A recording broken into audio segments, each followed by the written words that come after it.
তো নমস্কার বন্ধুরা, আজকে একটা পনিরের রেসিপি নিয়ে চলে এসেছি। অনেক দিন পর একটা রেসিপি বানালাম, তা ভাবলাম সেটাই তোমাদের সাথে শেয়ার করি। দেখো, এখানে পনির নিয়েছি, এখানে পেঁয়াজ কুচিয়ে নিয়েছি, লঙ্কা কুচিয়ে আর রসুন কুচিয়ে নিয়েছি, আর এখানে আস্ত পেঁয়াজ, রসুন, লঙ্কা, আদা, টমেটো, কাঁচা লঙ্কা নিয়েছি। ওগুলো আস্তে আস্তে কেটে মানে দু পিস করে কেটে রেখেছি। এখানে পনিরগুলো মাঝারি সাইজ পিস করে নিচ্ছি।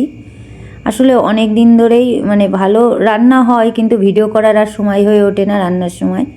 তা আজকে ভাবলাম একটা নতুনত্ব রেসিপি বানাচ্ছি, সেটাই তোমাদের সাথে শেয়ার করি। আজকে বানাবো পনির মাখানি মশলা। দেখো, সর্ষের তেল কড়াইতে দিয়ে একটু হলুদ মাখিয়ে নিয়েছি পনিরের গায়ে, কারণ ভাজলে না হলে কেমন সাদা সাদা দেখতে লাগবে, তাই জন্য হালকা একটু হলুদ মাখিয়ে এপাশ ওপাশ করে, খুব বেশি ভাজবো না, অল্প একটু ভেজে নিলাম। নিয়ে তেলটা ঢেলে রেখে অল্প একটু মাখন দিয়ে তাতে এই আস্ত মশলাগুলো একটু নরম করে নেব। যে ঢাকা দিয়ে রাখলাম, দেখো ঢাকা খোলার পর দেখছি অনেকটাই নরম হয়ে গেছে।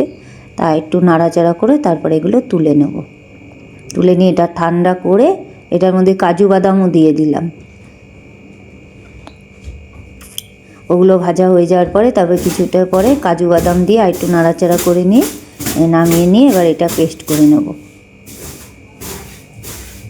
এদিকে তেল দিয়ে দিয়েছি, তাই মাখনটা মা দিতে বারণ করছে, কারণ মাখন সবার খাওয়া আমাদের বারণ আছে ডাক্তারের, কিছু কিছু মানুষের। সেই কারণে আমি মাখনটা দিলাম না দিয়ে একটু ফুটা ঘি দিলাম সেন্ট হওয়ার জন্য। দিয়ে তার মধ্যে পেঁয়াজ, লঙ্কা, রসুন কুচিটা দিয়ে দিলাম লবণ, হলুদ আর কাশ্মীরি রেড চিলি পাউডার দিয়ে একটু নাড়াচাড়া করে নিচ্ছি ভালো করে। আর ওই মশলাটা যেহেতু একটু ভাজা, ওই জন্যই খুব বেশি কষাতে হবে না, অল্প কষিয়ে তেল ছেড়ে দিয়েছে যেই, সেই পনিরগুলো দিয়ে দিলাম। দিয়ে অল্প একটু ওই মিক্সির বাটিটা ধুয়ে জল দিয়ে দিলাম। দেখুন রান্নাটা হয়ে এসছে। নামানোর আগে এই যে এটা চিজ দিয়ে দিয়েছি নামানোর আগে। তো কেমন হয়েছে ভিডিওটা অবশ্যই কমেন্টে জানিও।